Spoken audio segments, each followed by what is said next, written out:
Right, I'm going to call to order the regular meeting of the Common Council of the City of Platteville for Tuesday, January 22nd, and we'll start with roll call. Barbara Doss. Here. Sina Sharp is absent. Robin Klein. Here. Eileen Nichols. Here. Ken Killian. Here. Barbara Stockhausen is excused. Don Francis. Here. We have on our agenda this evening special presentations, but as I understand it, from the city manager, the first one, the ceremonial swearing in of the new police officer, Joshua Stowe, will not happen this evening? That'll be delayed due to weather. Okay. So then we get to do the really fun one also, which is to acknowledge Mary Huck's 32 years of service to the city of Platteville.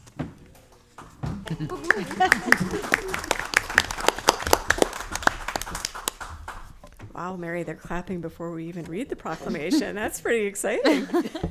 So as you know, we've got a tradition of doing proclamations for our long-tenured employees, of which Mary Huck is one.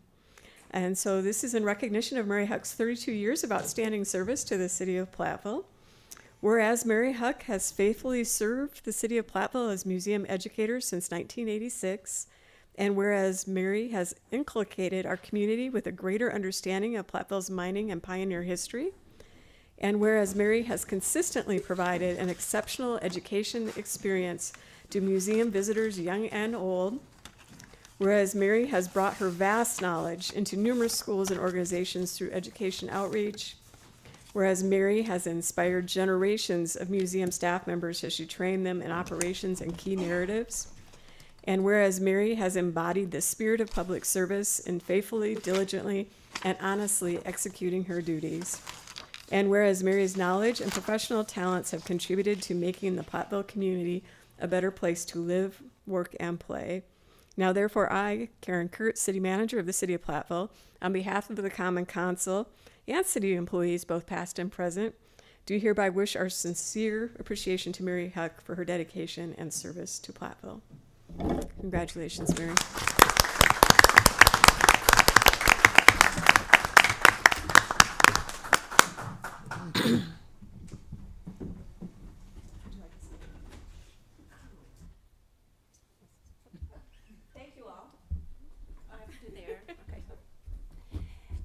Thank you all. I've enjoyed my time at the museum, and I've worked with many wonderful people, both at the museum and in the city, over the past 30-some years. So, thank you. Okay.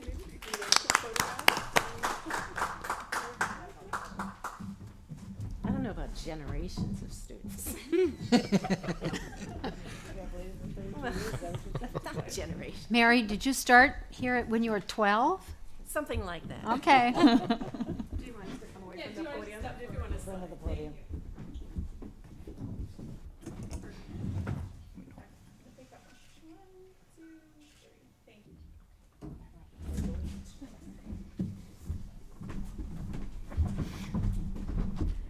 And I just want to note that as somebody who, every time I have an out-of-town visitor, I take them on a mining tour, that I am always amazed at our tour guides.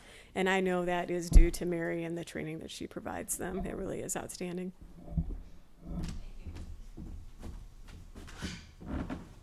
And I don't know that it's going to be in our agenda later in terms of boards, commissions, or committees, but some of us went to the Miners Ball Saturday night. It was a blast. And if you missed it, I hope that you don't miss it next time. I assume there's going to be a next time. So great dancing, great food, a lot of laughing. Just a very, very nice night. All right, so. And Eileen, yes. did you want to mention that there's a public recognition of Mary at the museum next Thursday, the 31st of January, which will be her last day at the museum, from, I believe it's 11:30 to 1 p.m. So people are invited to come and offer their congratulations at that time to Mary at the museum. Next item is consideration of the consent calendar. The following items may be approved on a single motion and vote due to their routine nature of previous discussion. Please indicate to the council president if you would prefer separate discussion and action. Council minutes from the January 8th meeting, payment of bills, appointments to boards and commissions, licenses, 1-year and 2-year operator licenses to sell and serve alcohol, and also a banner permit for United Way of Platteville from September 10th through October 31st. Is there a motion? I move adoption of the consent calendar as presented. Second. Motion is second, and we'll vote. Doss, Yes. sorry, Klein, Yes. Nichols, Yes. Killian, Yes. Francis. Yes. Motion carries. Next is citizens' comments, observations, and petitions, if any. I have not received any requests to speak at this time. The other are asking to speak when we have the action item. Reports in our packet, Water and Sewer Commission, Killian, Stockhausen, or Sharp. No addition on my part. Housing Authority Board, Killian. No addition. Library Board, Klein. No addition. And Historic Preservation Commission, Killian. No addition. All right, we're on to our action item, the Plan Unit Development at 545 West Adams Street, and we'll start with staff presentation. Yes, this is the second part of the plan unit development approval. The applicant received the general development plan approval back in September, which allows the construction of a 3-unit residential building on this site. Just for background, each unit is over 1,200 square feet, 1 floor, no basement, 2 bedrooms per unit, 2 bathrooms, covered patio, front porch attached to our garage, and they'll have a shared driveway connecting to Adams Street. So the general development plan was approved with 2 conditions. The first one is that the Arlo Limited Occupancy Residential Overlay District would be applied to this property. And then the second condition is that the stormwater should be retained on the site up to a 25-year event in accordance with city ordinances. So after that approval, the next step is approval of the specific implementation plan, which basically provides the opportunity to review and provide comment and review of other additional details of the project, specifically any items that came up through the GDP approval. So just to reiterate that this is not a reconsideration of the earlier approval, this is just an opportunity to provide additional input on some additional details. So the project itself hasn't been approved. The 3-unit building for this site has already been approved. It's just an opportunity to provide additional input for the project. So as part of that GDP, there was a lot of comments, questions, et cetera, concern about the stormwater, which was the reason for the condition about the 25-year event. So the applicant has submitted some engineering designs for the stormwater management on this site. They have designed it to accommodate the 25-year storm event, which was a condition, and actually it has been designed to accommodate a 100-year storm event, so they've exceeded that requirement. The other details, the building design, building location, et cetera, are the same as what was already approved. They've just provided additional details on the building design. If this second step is approved, staff will begin the process of implementing the limited occupancy overlay district to meet that condition. I wanted to make a couple of comments that during some of the earlier meetings, there were some comments made about all the variances, all the waivers that have been granted for this project. Basically, there's only one, the fact that it's a 3-unit building instead of a 2-unit building. Building setbacks, height, density, location, et cetera, all those conditions have met the basic zoning requirements for this site. And I would just, again, reiterate that, we're not reconsidering the initial approval. It's just to review the additional details on the project. The Plan Commission considered this request at their, January 7th meeting. They made the decision to maintain consistency with their previous recommendation. They did not make a recommendation for approval of this stage. But since this does meet all the conditions of the GDP approval and all the other conditions of city code, staff does recommend approval of this request. Any questions? Questions from the council? Well, let's see, did you mention frontage? It does not meet the 100-foot frontage. Yes, it does. Pardon? Yes, it does. It has 2 street frontages. If you add it up, it's 100 feet. You're adding up 2 of them together? Correct. But singly, they don't. I do not recall the exact frontage of I know it doesn't on Hickory But Street. that was one of the issues, that frontage was not met on Adams Street.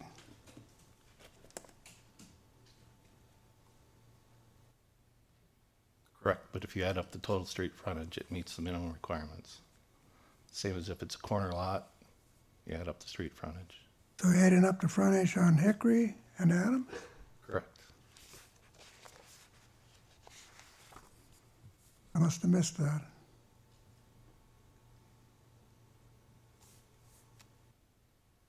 Other questions from the council for staff? I had a lot of questions about the stormwater plan and this, and our stormwater requirements at the Plan Commission. Howard, I note that you have a memo in here about the stormwater management. Could you briefly review that for us, please? Okay, thank you. Staff did review the stormwater management permit. I asked for assistance from Delta 3 Engineering to confirm the modeling of KD Engineering, the firm that is the developer's engineer. If you have specific questions on some of the modeling techniques and procedures, Dan Dressens is here in case you have some of those items. Chapter 47 of our municipal code addresses post-construction stormwater management. It was adopted in 2017. The two main concerns are water quantity and water quality. In our ordinance, the standard for quantity is to not exceed the pre-development rate for a 1, 2, 5, 10, and 25-year rain event. The standard for water quality is to reduce the release of total suspended solids, dirt, if you will, by 80% as a comparison as if there were no controls. In the ordinance, Director of Public Works has the authority to declare that the developer has met the ordinance to the maximum extent practicable for one or both criteria. For this, KD Engineer used a computer model approved by the Wisconsin DNR. They have shown that the stormwater retention pond, as designed, will discharge at a rate that is less than the pre-development rate for all the rain events under the ordinance, plus for a 100-year event, which actually exceeds our ordinance requirement. They have shown that the stormwater pond will remove TSS, total suspended solids, at a rate of 78.2%, as if there were no controls. It is slightly lower than the ordinance standard. The actual poundage value released during the modeling year is 2.4 pounds, more than the 80% restriction. And I would agree with the request for that exemption. Partly because it's a very small amount and it exceeds the requirements of the ordinances for the water quantity, which I believe was the main concern by the council and the neighbors. Additionally, there's been a concern regarding diversion of stormwater from neighboring properties. There are concerns that the stormwater is not treated nor the quantity reduced. Under ordinances, the owner has the option to divert the water without treatment or without reducing the rate of discharge. And so we've worked it out, and in a 25-year event, what it means is that we estimate that the amount of additional water going out the curb of Adams Street is 1 cubic foot per second higher than the rate prior to our 2016 Short Street project.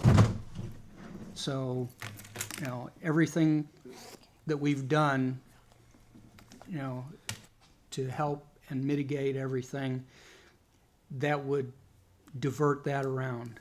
And one thing that could be considered is that diversion changes where it comes into the drainage swale, but it actually, as it diverts it around, changes the timing and allows that water to go into that, to stay in that swale before going out to Adams Street a little bit longer. But the only thing that that I'm recommending is that the developer place some permanent erosion control measures at the end of the south curb line to make sure that there are no erosion issues. I doubt that there will be because of the very small amount, but just to be safe, that's what we're recommending. What is a permanent erosion control measure? It can be as simple as erosion matting to toughen up the grass, or it could be riprap of, it wouldn't need to be large riprap, but it could be the smaller rock to slow down the water coming off of the end of the curb so that it doesn't erode. There are other proprietary products that do the similar type of a thing. But it wouldn't be bales of hay replaced every year or something? No. Okay. Any other questions for staff? Thank you, I by the have way. a question about the pond, a side question. It says the pond can hold water up to 12 hours. Is there going to be a fence around the pond? There is no fence in the design, and there's no fence required in an ordinance. Well, I think that's a mistake because I've seen children come and play in these things. So, in other words, a bucket of water, they tell you not to leave a bucket of water. So I think the pond should have a fence. There's a fence over at Prairie View. Why is there one over there? In many instances, insurance companies require it. If that's a condition that you wish to put on on this approval, that's perfectly okay.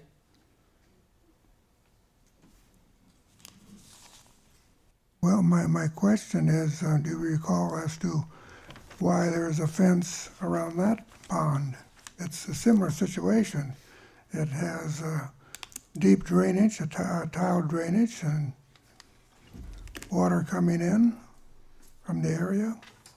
So why is it required at that place, and here it's not in the code? I don't recall that it was required. I believe that was something that the developer decided to do on his own. Do you have any? No, that wasn't a city requirement. That's back in 2008, so that's a few years ago.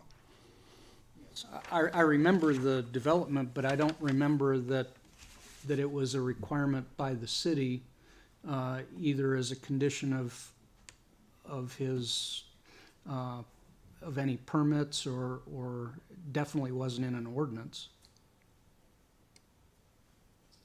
I think that you will sometimes see fenced stormwater retention ponds. So you see them next to both of our big box retail stores. I think it's really quite common that they are not fenced as well, especially in residential areas. They're kind of part of the natural feature that you'll frequently see in neighborhoods too.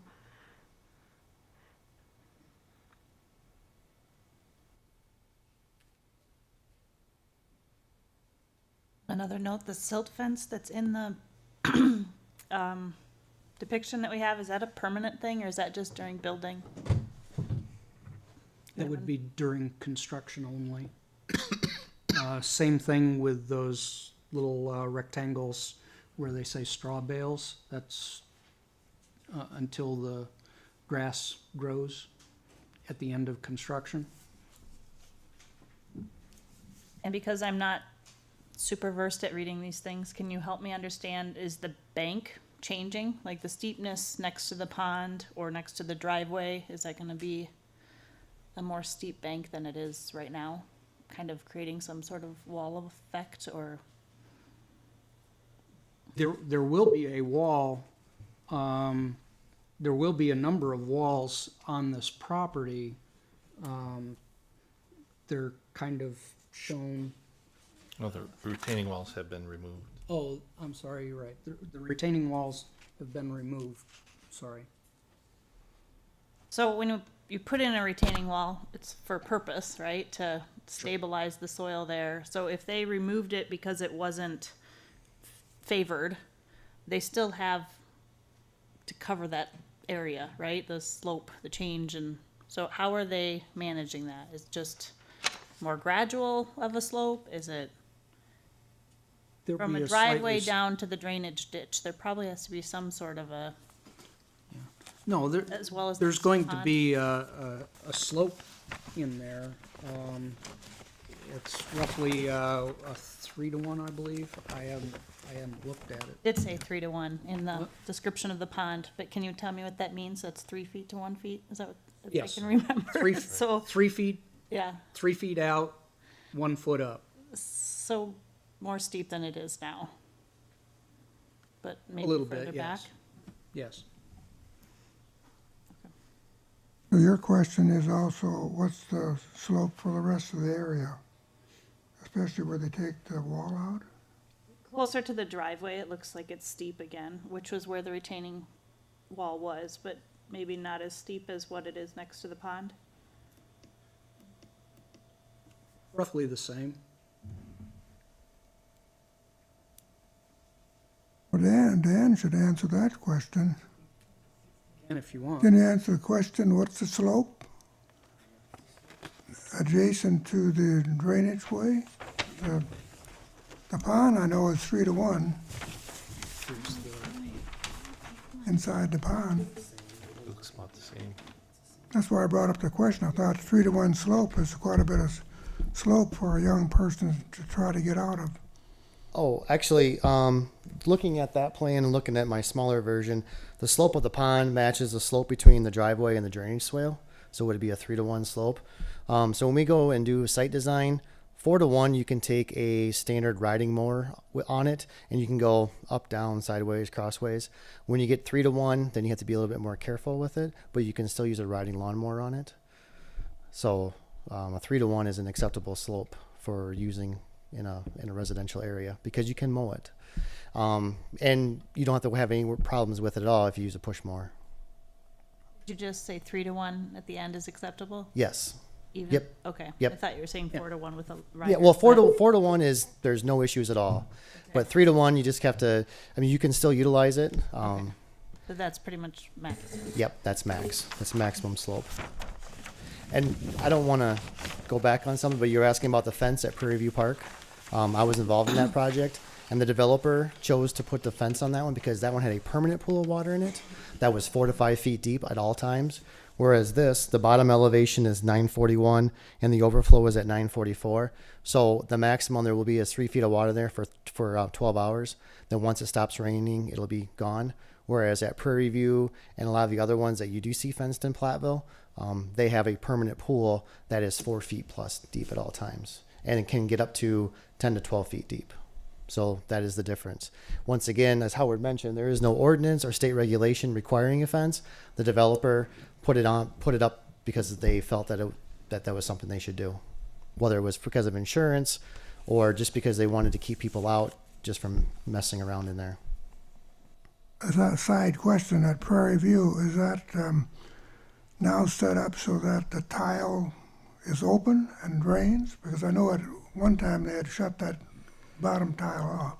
No, there's no tile actually in that one. That one actually has a designed permanent pool with no drain tile on the bottom. It did dry out a couple times because of lack of rain, but there is no drain tile. If there's a drain tile in there now, then that is something that happened post-construction. Because the neighbors were complaining about the continual flow of water Right.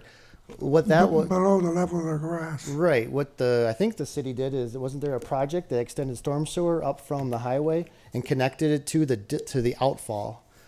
So the outfall is what allows the pond to drain during a storm event. So you have your permanent pool of water that's there all the time. As the new storm water comes in, the clean water goes out much like a septic tank, and it goes into the pipe. And that was the pipe that would slowly drain over time that they were concerned about.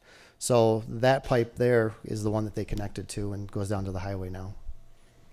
But it's not an under drain like in this case here.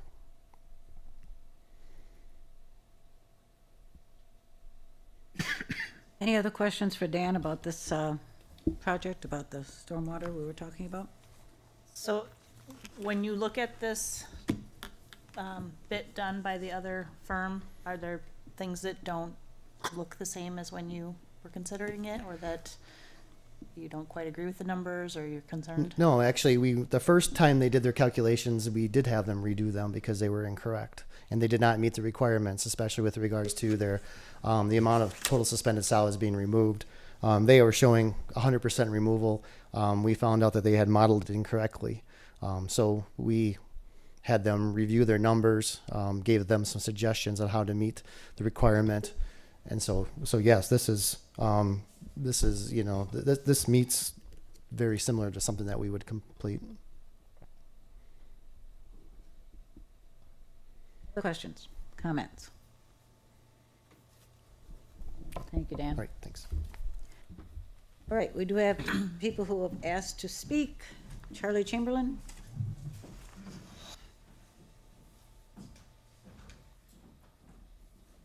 And Charlie, if you give your name and your address, please.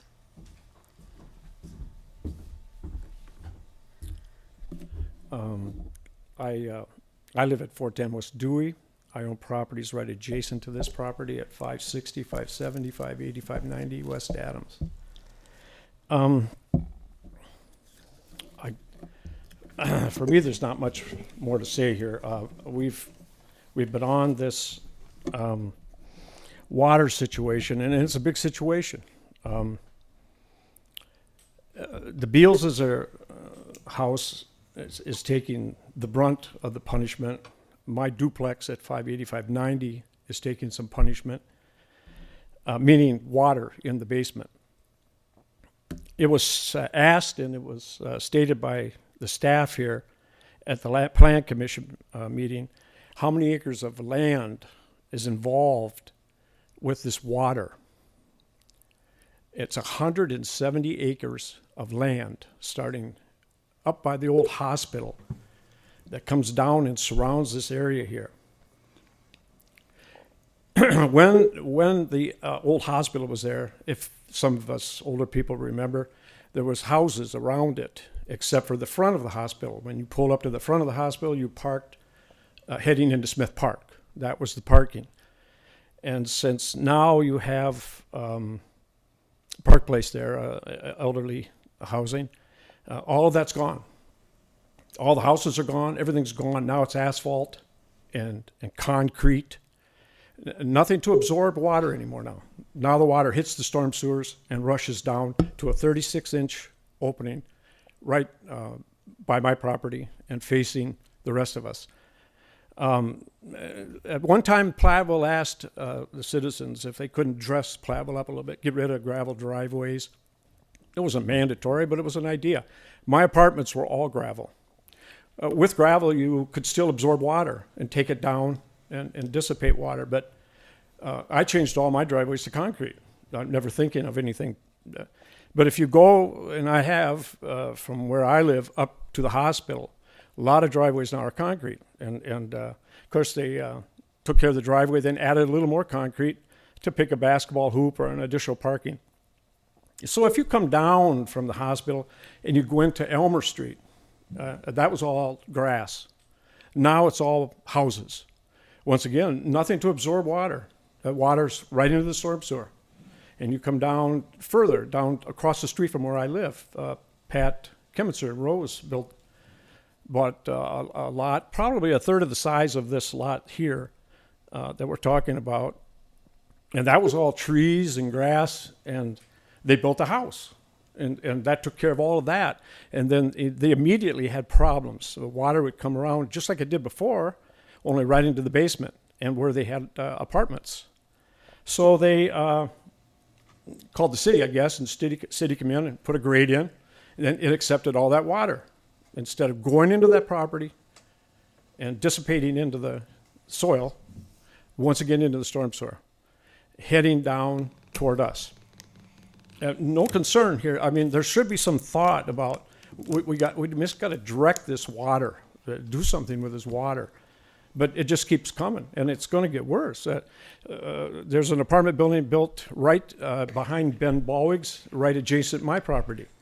And I complained, or I came to these meetings, and I stated it's a situation because water comes down the highway, goes right in toward my 580, 590. Once again, we put a grate in, and we suck all that water down in right into the same 36-inch tube. 30 years ago, when I bought my property, it maybe got half full, 3/4 full. It wasn't on a big event. Now, it was 4 events last year, and it virtually filled that 36-inch tube. All of those maxed out of the culvert, 130 feet out of the culvert, up the hill, up toward this new piece of property. And it's going to hit, the water is going to be directed, and it's going to hit this stuff, and once again, over to Beals's, over my way. The water shoots out of the grates now when it gets so full. On the opposite side of the highway, it shoots out of 2 grates that are in the yard there. It's a problem that needs to be cured before it is made worse. I guess that's what I feel is an obligation to the existing neighborhood. Like I say, I really, other than that, I read in this here where it says that on the staff analysis, a 2-car garage for each unit, it meets the code requirement. So there's 2 spaces, I guess, for each bedroom. I don't know how many people are going to be in the bedrooms. So they're talking here there's going to be a max of 6 vehicles, except for parties or events. This meets the code. I feel that we're owed a total body count. And I've asked this 4 plan commission meetings, and this is the 4th council meeting. Never can anybody come up with a total body count. I think it'd be astronomical. I'm quite sure it's going to be. Snow right now is snowing out right now. Snow's pushed right down into this area. I don't know what the city will do differently. What can the city do differently? They can't push it up on the highway. It's just another problem that is not discussed, but we're stuck with it. It's going to be a problem. This rip wrapping you're noticing here that in the drawing, of course, that's to clean the tires off of the trucks when they leave the job site. They head up Adams Street, and then when the project is over, this is changed here. It's written that it's changed to blacktop, and it's going to come right down. The swaling, if the swaling is done correctly, it was asked who's doing the swaling, and the staff said Rick Reniker at the Plan Commission meeting. He's an engineer. He's a civil engineer of some sort, or I don't think he's a building inspector. It leaves a lot to be guessed. So the water is going to come down into the riprap and push right into my driveway the way it looks. Once again, right toward one of my apartments. Why? That's just not right. Let's push it towards somebody. We've tried to make comments and adjustments, and this project started in 2017 in June. So a year and a half this has gone on, and a lot of changes. And I would think now that we're to the point now, supposedly this is going to get built, but there's still a tremendous water issue, tremendous. And I still say there's an obligation to the neighborhood. I don't want the water in my basements anymore. I've paid for enough of fixing up my 580, 590. I know the Ballwigs have had troubles, and I know the Bealses are paying dearly. They can't live in the basement anymore. They've stripped the basement walls down. What's this cost them? Okay, so I guess that's That's all I have to say. The staff said Rick Reniker's doing the swaling. That's a very critical thing, very, very critical thing. Rick's the building inspector. Has he got an engineering degree of some sort to do this? It's a question. I've said, I guess, all I can say. I have a couple things to talk about. So I went down there with Charlie and I looked at the properties and what was happening, and I saw Mrs. Beals's house and like, gushing water out of her pumps. I think you had two of them, right? I'm not sure. It was just like, but I also saw the built up on the landscaping on purpose and trying to redirect the water somewhere else, and the water was still coming out rapidly. There is obviously a water problem that needs to get dealt with. And we should also not limit people from developing property. I think that's also important too, because that lot is just sitting there. So I hear you on some, and I saw that culvert and how it was rained out and it was like 4 feet deep of giant holes, and there was a playground right next to it, and you could walk in and break your leg or fall in or get stuck, especially if you were, 4 feet tall. So there's definitely an issue. I had emailed you about water gardens, rain gardens, what you can do that it will take up absorption for at least 20% of the water. For people who aren't familiar, a rain garden, there are certain native plants that you can grow in your yard that will help with the absorption of water. Some people think they're unsightly because it's not your traditional green grasses, but there are also grant monies out there that we could use to utilize and to make sure and help people do that. So I think there is a common ground here where we could all work together, get the development up, because that is also important. I mean, overall, people need houses. It's a nice development. I understand there's concrete everywhere. My heart goes out to you, Mrs. Beals. But let's find how can we do all of it together, like, and including the rain garden. Let's and redirect the water and maybe make the culverts bigger, and figure out the actual solution instead of putting a Band-Aid on the problem. I think that's where I stand with this right now. Right, Charlie, thank you. Carol Beals for the Beals Trust.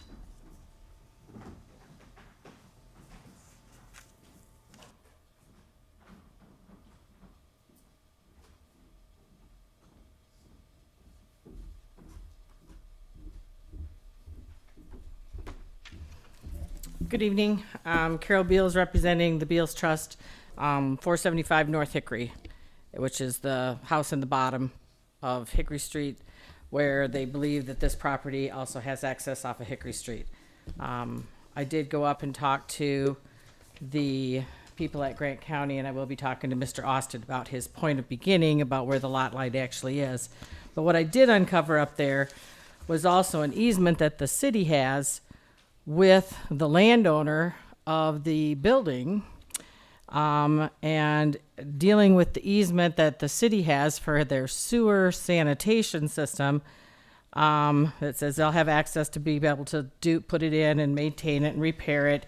But it also says that the grantors further agree not to place any building, fence, sidewalk, or other obstruction upon or along the said easement which would interfere with the city's use of the same, which would be your easement. Now, if you look at your map and where the easement is for his property to come across that, I think you have to go back and consider where your septic easement is and where his pond is and how much of that, because you've got a 16-foot difference from one end of his property down on Short and Adams Street here over to Hickory Street. So you have a 16-foot drop, if I'm reading this right. And if you have a 3-to-1 slope and you're putting a pond over top of the septic sanitary easement, and you're going to plant pretty plants in there, and you think that they're not going to have to be disrupted, or the roots cleaned out, or the bottom of the pond cleaned out, or the pond maintained, you got a problem. But you've also got that 16-foot slope, which I don't think, Robin, you actually ever got an answer to what is the existing slope. We just got an answer that it was a 3-to-1 going forward. It's not a 3-to-1 now, because we use the riding lawnmower to cut it. It's pretty much level on Geneva's side of the ditch as it is on the other side of the ditch. So it's not a 3-to-1 slope. It's not a 4-to-1 slope. It's probably even bigger or less than that, however you engineers talk. But if it's level and you can easily drive your lawnmower on it now, and then it's a 3-to-1 and it's okay if you're careful to drive your lawnmower on it, it does not answer your question. Is what the existing slope is now is way different than what the new slope is going to be. Therefore, there will be more water runoff. Therefore, there will be more flooding. And therefore, we have not solved the problem, even though we almost meet the standard at, 78.2, and it's really supposed to meet an 80% threshold. And so it's okay if Howard Crowfoot says it's okay, but we really are making an exception because it's not meeting the standard, and that's in your document as well. Nothing's changed except it's going to make it worse, which we've said again and again and again. Like Charlie said, we've been here for almost 2 years now.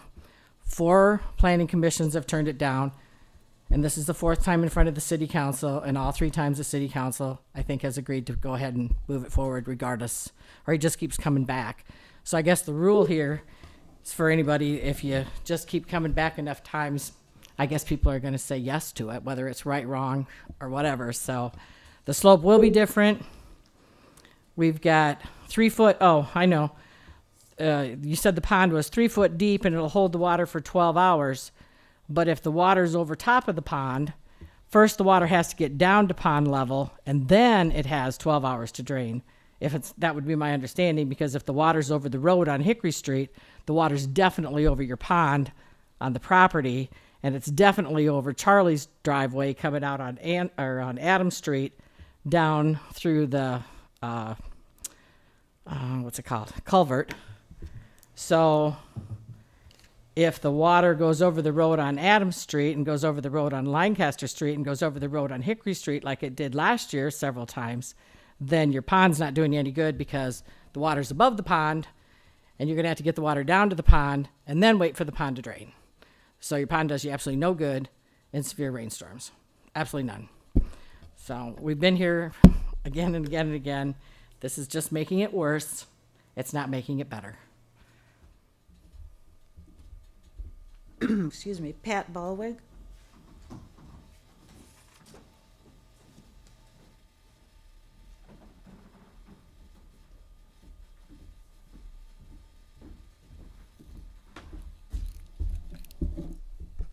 Pat Ballwig, I reside at 400 Short Street. I'd like to keep it brief tonight because our points have been clearly stated before. The stormwater management plan does look good on paper, but in practicality, as we've stated before, because we viewed it, the rain garden will be underwater during severe storm events, and when the 100-year event, when it's stated that it meets 100-year event, obviously last year was 200-year events, and the rain garden would have been underwater. So just wanted to clarify that on paper, yes, it's meeting code, but is it really? And in the September 25th meeting, Common Council meeting, Mr. Crowfoot had stated, and this is a quote, "It," meaning the project, "wouldn't be able to pass if it doesn't meet requirements." And this one, in their own statements and in the accepting statements tonight, they put in the maximum extent practicable, and Chapter 47 requests that when that is done, that there's explanations given, and tonight an explanation was given because the amount is so small, but it's still not meeting requirements, and this property has been given variations before, and I do remember the frontage question at the time that you're remembering. Again, it was stated too that the curb at Adams Street, that some kind of water retention could be put there. That's not my concern. My concern is the water that runs on the south side of the building and goes to the northwest corner, because that's where the rate of flow is going to be bigger. That's where it's going to clog up the sewer or the drainage, and that's where it's going to back up and make a bigger difference, overflowing the rain garden even faster. We do understand that a development is going to occur. We're not trying to stop the development. We're just asking that the development meets all codes, meets all standards, because the water problem is serious, and if this one is bypassed, the next one is bypassed, and it continues to get bypassed instead of just meeting code and starting to make a difference in getting that water management under control. So thank you. Thank you. We also did have two individuals register against but did not request to speak, Jim Beals and Ben Balwig. So, council discussion. Well, first I want to thank our staff for the clarification on the stormwater issues. Those were my issues at the Plan Commission. Those have been issues with me all along. I do believe that there have been changes to the stormwater system on this property, and I believe that they have met the requirements of our ordinance. It's highly unfortunate that other issues exist in 170 acres, but we can't expect this landowner to solve the problems, to solve those problems. And I believe that he has dealt with the water according to our ordinance. Now, Howard, the MEP on the quality of the water going out of the site is what you're waiving. Is that correct? That is correct. Not the quantity, but the quality. Correct.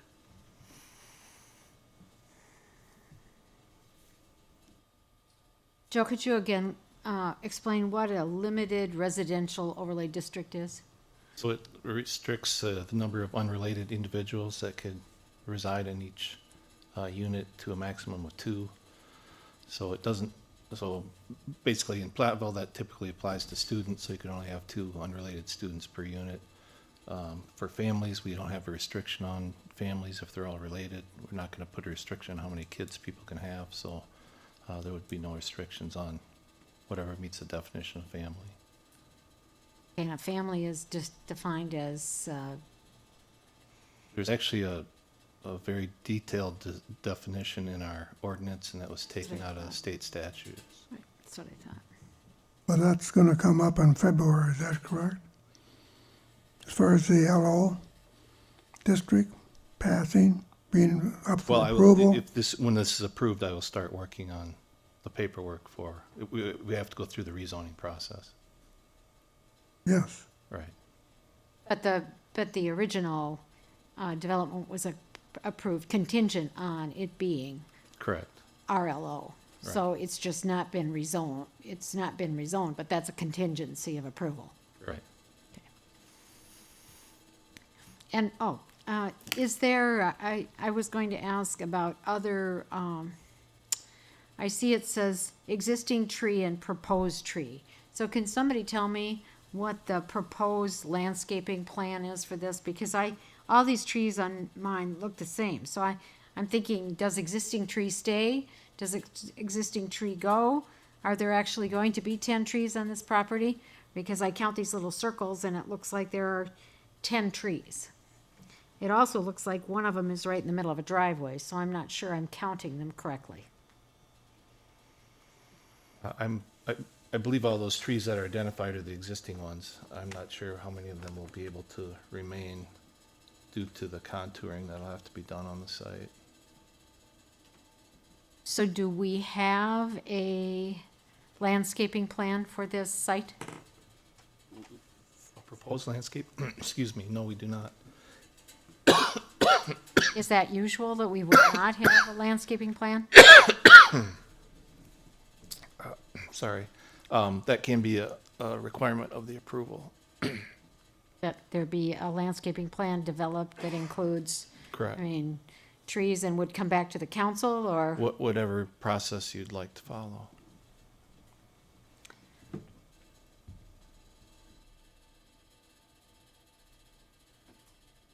Anyone else have any questions or comments?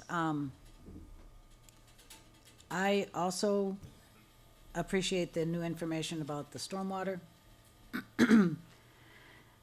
And I think that the design, obviously in Platteville, people have talked about having a desire to have some housing for retired people and young professionals, and I think this triplex will address that, especially with the RLO, limited occupancy residential designation.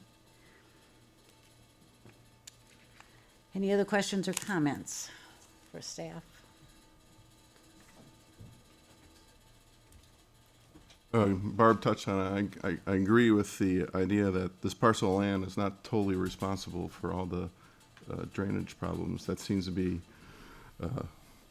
what's northeast of the area. It'd be different if there was no tube at all, bringing all this water, and there was a flooding problem. Then we could look at that piece of land. But all this water is coming from elsewhere. That seems to be more the issue at hand. Not to be handled tonight, but somehow finding a way to slow down and divert this water that seems to now have increased along the way to this part of the city. So this evening, the request is to approve the SIP phase of the plan unit development. And it will need to be rezoned to R.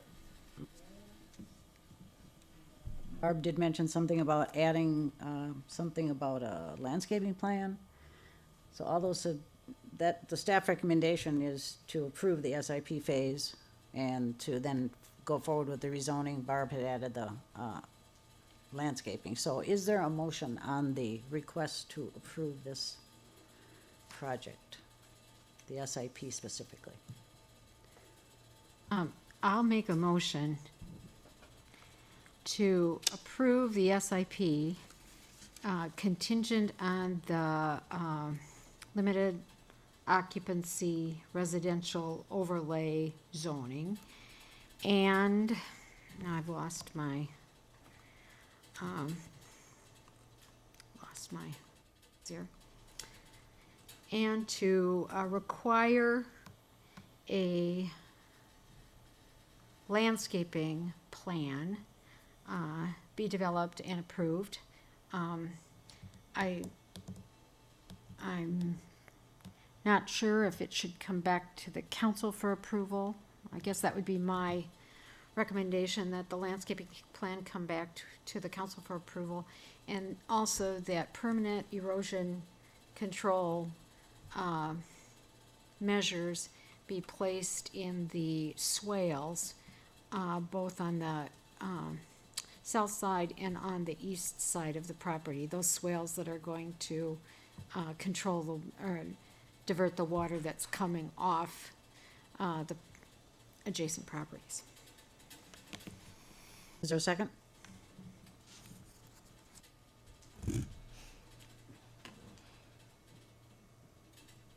Second? All right, we have a motion and a second, and we'll vote. Doss? Yes. Klein? Nichols? Yes. Killian? No, Francis? Yes. Sharp? No. Motion carries. All right, thank you, everyone. Go on to information and discussion items. We have ordinance 1901. Can Oh, I'm just sorry. ask, can we prioritize it as a city to get an assessment of that stormwater management? District? We have, yeah, they have, a civil engineer from the student, or from the university, saying he really thinks it would be a great senior project. What do you have in the works? Where are we with that? It's on my list of looking at different areas citywide. This is one of the priority lists. As you can tell, none of the answers are all that great. But we will look at that and some of the other drainage areas in the city for possible ways to reduce the water quantity, the rate of flow through there as much as we can, and come to you with some ideas and thoughts. I don't have a timeline right now. If we only want to focus on that one, we can do something in a month or two. But if you're looking for something citywide, then it'll probably be more toward budget time, by the time I get all of those. Because I'm looking at different other things. I mean, we have Water Street and the attendant drainage area that comes down through there, and looking at things that could be done to help the drainage areas through there. There are many other areas.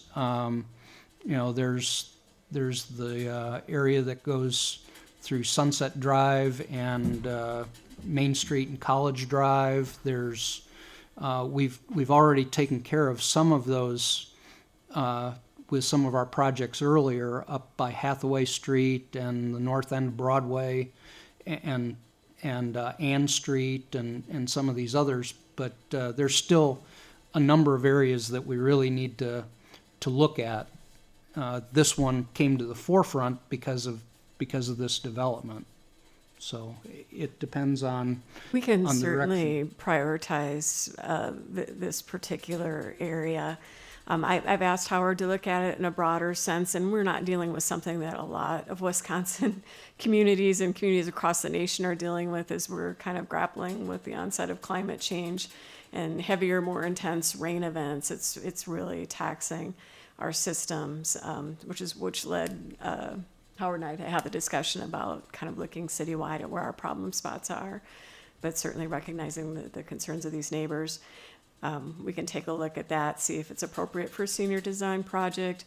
I do think that, Sina's point, that I think our homeowners are going to have to be part of this solution as well. I mean, traditionally, it's always been how fast can we drain it through our water sewer system. But that just isn't going to solve the problem anymore, and we have to be smarter about creating landscaping solutions that will help it infiltrate differently. So can you share your source that you emailed about rain gardens? I know UW Extension has some, but I can bring it up. I don't have it right now in front of me.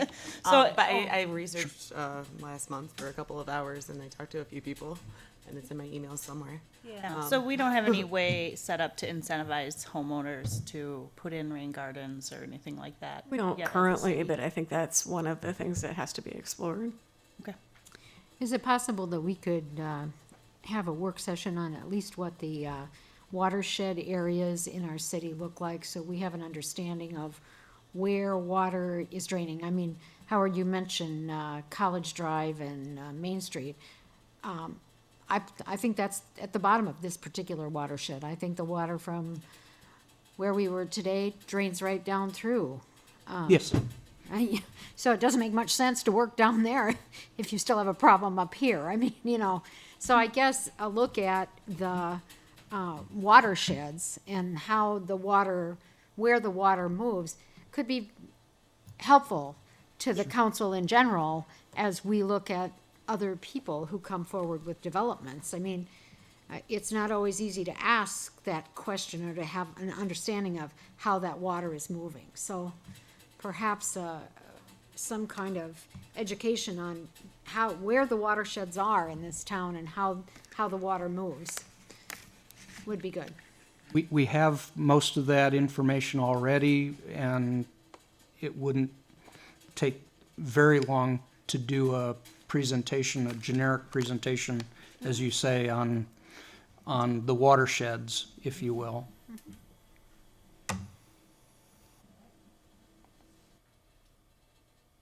Going on to information and discussion. The first, ordinance 1901, no parking on Camp Street. That request has been withdrawn, so we will not be addressing that.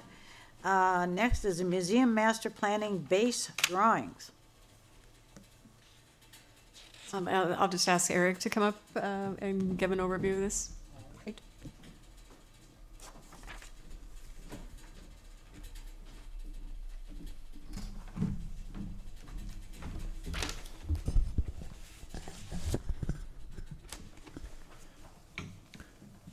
Okay, thank you.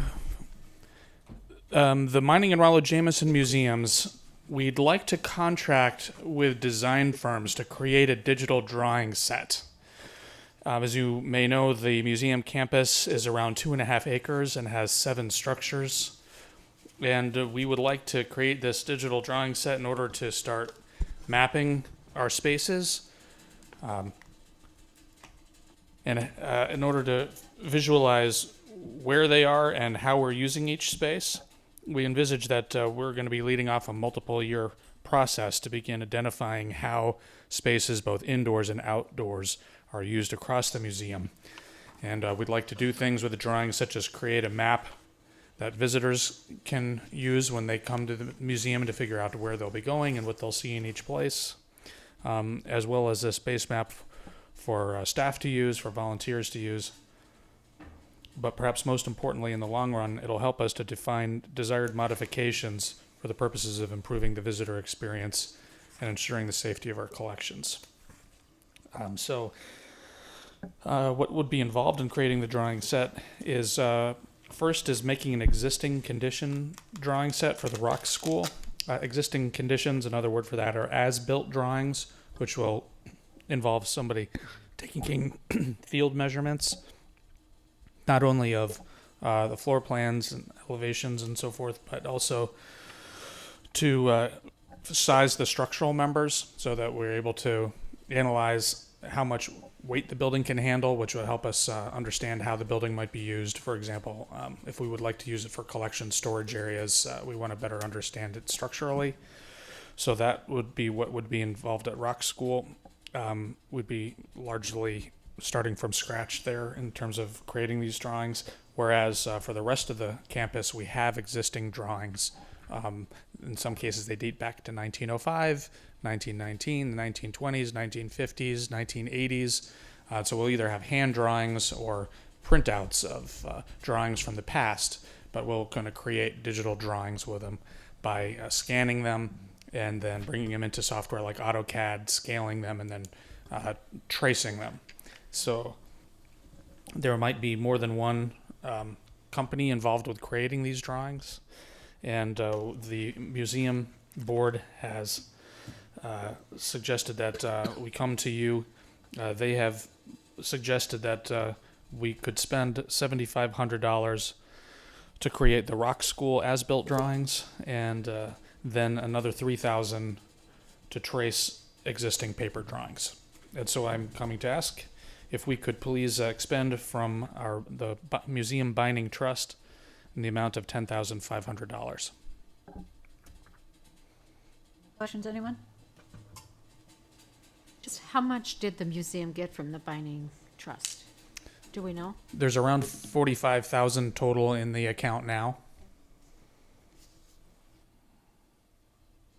Includes these sorts of things, presumably. It doesn't just say programming needs or anything. What is the wording for that trust? Do you know? It's very broad. Operational or, okay. I don't think it's restricted. I think it just applies to the museum. Anybody else? All right, thank you. Thank you. Next item, ordinance change to allow code enforcement officer to issue municipal citation. Good evening.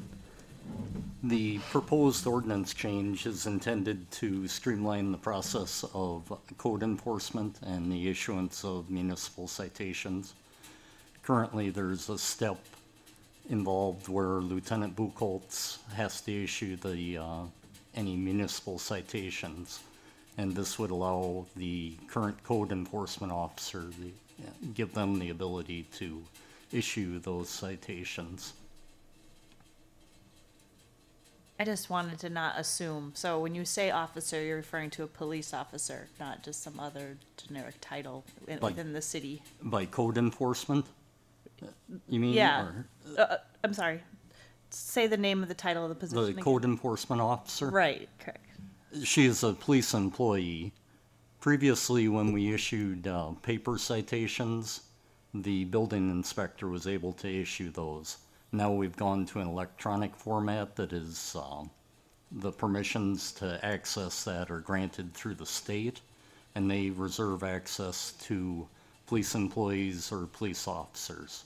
So we can't have the building inspector issue these electronic citations. The code enforcement officer, as a police employee, would have the ability to issue these citations. Currently, the code enforcement officer does much of the documentation and investigation regarding these citations, and it would streamline the process to allow that person to issue the citations directly. So they have access to the software, they just don't have Well, ordinance permission to. Correct. Our ordinance as written doesn't afford them that access. Just for a little bit more clarity, and I'm curious, so this police employee that can do this, are they usually, they have a criminal justice background, or do they have to graduate from the academy, or who are these people typically? The It's code some- enforcement officer, what's their qualifications? In this case, this person does have criminal justice training from the UW La Crosse, and it was someone that we specifically hired for this position and drew up the job description to allow for this type of action.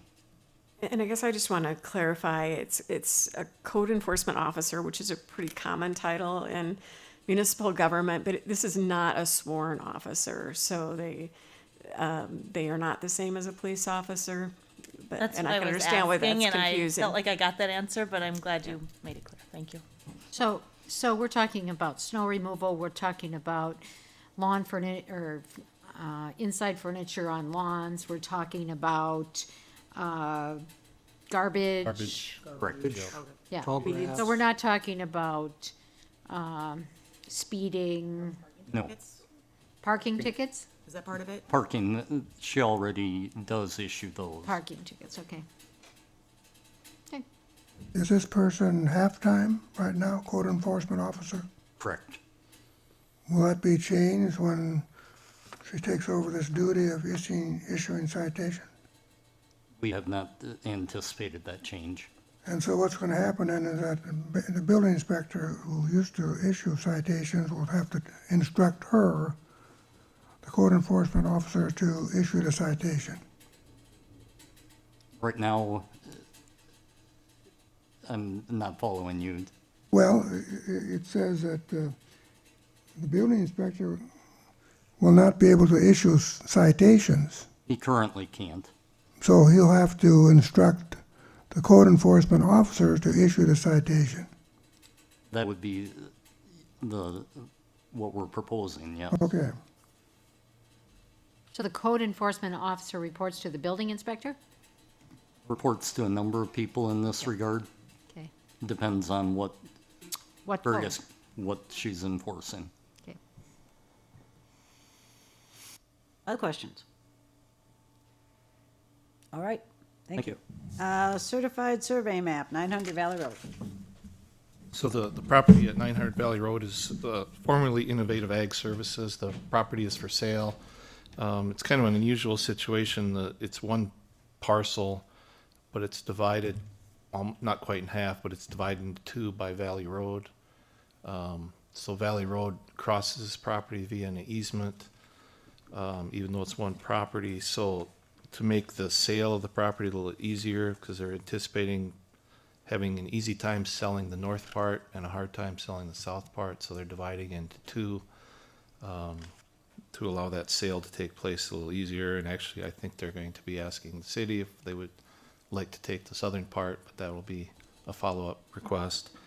So basically, they just want to divide the parcel and make it easier to sell. Staff is recommending approval. It meets all of our requirements. Just to kind of clean up that situation, it's very unusual, at least in the city, to have a street via an easement. Usually we have dedicated right-of-way. I think Valley Road is about the only place that I know of in the city that does that. It's more common in the rural areas, but it's very unusual in the city. So staff is recommending that we approve it with the condition that the right-of-way as designated now for Valley Road is actually a dedicated street right-of-way rather than an easement. Other than that, we would recommend approval. And the applicant, we've talked to them, they're okay with that, so it shouldn't be an issue. I didn't drive down there, but I think maybe from a picture I was reminded, are there storage containers on the south side? There used to be tanks on that. So is there any parcel. issue with cleaning up that piece of property? The tanks have already been removed. They said that they've got everything removed to meet DNR requirements. I haven't seen any of the paperwork on that, but Obviously, if they come back and request us to accept that donation, that would be the type of information we would want from them. Is it Right just now, they're just removal, or is asking there to like soil divide it. samples and things that go along with that, or? I don't know what was done when they did the removal. They had a kind of a dike berm around there that they had to remove at that time, so they also did some removal of soil, but I'm not sure how extensive it was when they did the work. How much of Lot 2 is in the floodplain? All of it, All of it? yeah. It's And how about Lot 1, just part of that? part of the parking area. Lot 2 is, from a non-recreational standpoint, it'd basically be used for parking. That could be about it. From a commercial standpoint, there really couldn't be any structures built on it. You don't know of any plans for Lot 2? No, like I said, the applicant would love to donate that to the city. Or, sorry, if we don't approve this, they can donate it to the new buyer, and the new buyer can be required to maintain it. Yeah, if my understanding is the buyer of the north part is not interested in the south part, so they would have to try to find somebody else to buy the south part, Or own it themselves. or they could keep owning it. And then we'd have to get the taxes still then, right? And the taxes would be very minor because it's basically unusable. And just to clarify, they're not making that recommendation at this point. He just made a comment to me that he would like to approach the city at some point for that. Right now, they're just requesting the land division. Is that butt up against the dog park? Yes. Adjacent, I could use that Yes. instead, right? Okay. And the trail goes right through this area as well. Right, next is application of Roundtree Hall loan payment. So I'm going to fill in for Nicola tonight. You might recall last year that we extended a real estate note that we had with Roundtree Hall Associates for an additional 10 years. And as part of that adjustment, they paid us $200,000 in conjunction with that refinancing.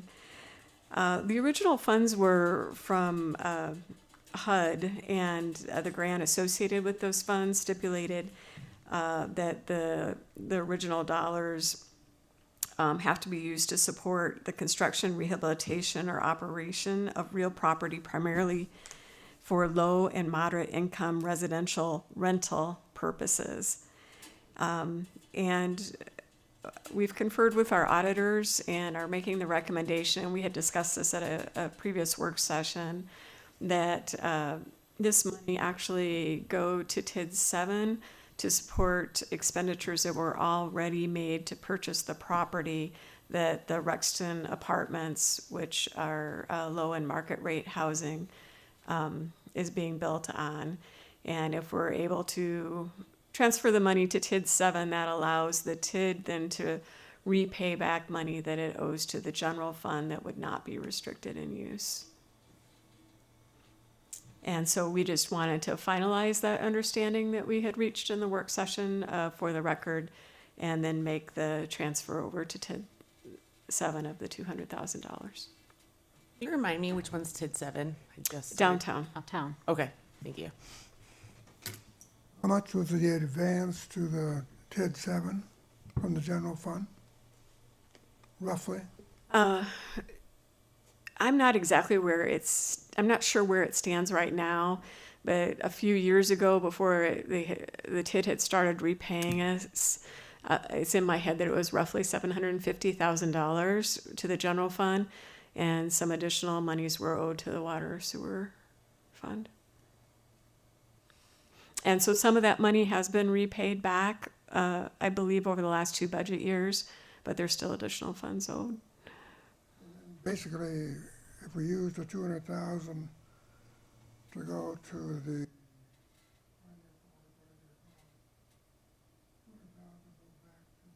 general fund. It will allow the TID, right, to repay more money back faster. Another question I have is, we don't have the housing study yet, and whether there could be use for the 200,000 for housing, try to provide some affordable housing in Platteville. That would be another choice, but I would just note that it can only be rental housing. Rental? Yep, and that's the restriction under the original HUD funds, low income rental housing. And so that was an area where we, because of the recent development of the Pool Park Villas and the Rexton Apartments, we didn't really see an immediate need for additional supported rental housing. Because Roxton Apartments is 74 apartments. Is that right? 71. 71. That was pretty close. Yeah. And I think there are 11 of those are market rate, so there Yeah, are some. 60 are low and moderate income. Okay. Any other questions or comments on that? All right, last item, year-end 2018 progress update, 2019 goals. And so as is our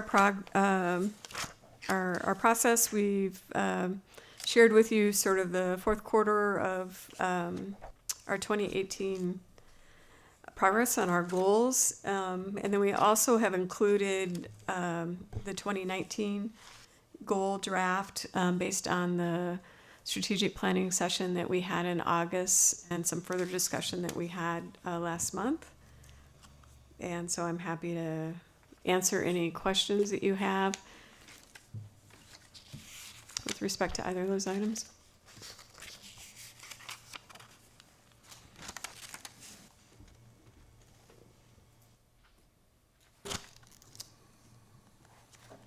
Question for the museum.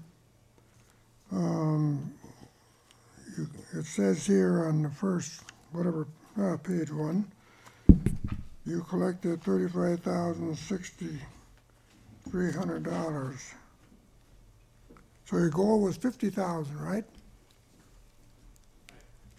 And is that going to be your goal every year, 50,000? Or for the coming years?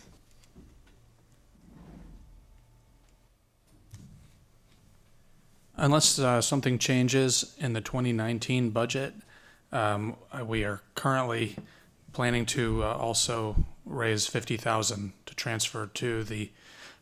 Let me rephrase that. The Friends of the Mining and Rollo Jameson Museum have graciously offered to help to raise a certain amount of funds, $50,000 of which would be transferred to the city of Platteville to fill a budget deficit in order to continue operating at the bare bones level we're currently doing. So yes, you're correct. Last year we were able to successfully raise just over $35,000 through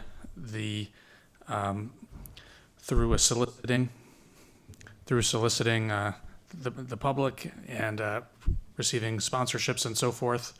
And so the Friends were very generous in supplementing the difference with their savings. That's clearly something that's not going to be sustainable. So we're hoping to snowball our fundraising efforts in the coming years and or reduce the amount of funds that the Friends will have to raise annually. So they may contribute some next year. So for the 2020 budget, 2019. yeah, the Friends have already committed to then raising another $50,000. Yes. In other words, that's their program, their goal. But they themselves, the Friends themselves, will not contribute to $50,000. It'll be a fundraising thing they're doing. Well, the Friends are the fundraising arm of the museum, and the Friends group has an operating budget, and so they're responsible for raising a certain amount annually to cover those funds, and a fraction of that is the $50,000 to give to the city of Platteville. So there's a large fundraising goal that actually exceeds $50,000. But in 2018, we raised 35. So it's a high goal, and we're going to have to work even harder to elevate that from 35 to 50,000 or higher. Thank you. Thank you. Any other questions on the goals update? A lot got done. I would say a lot got done.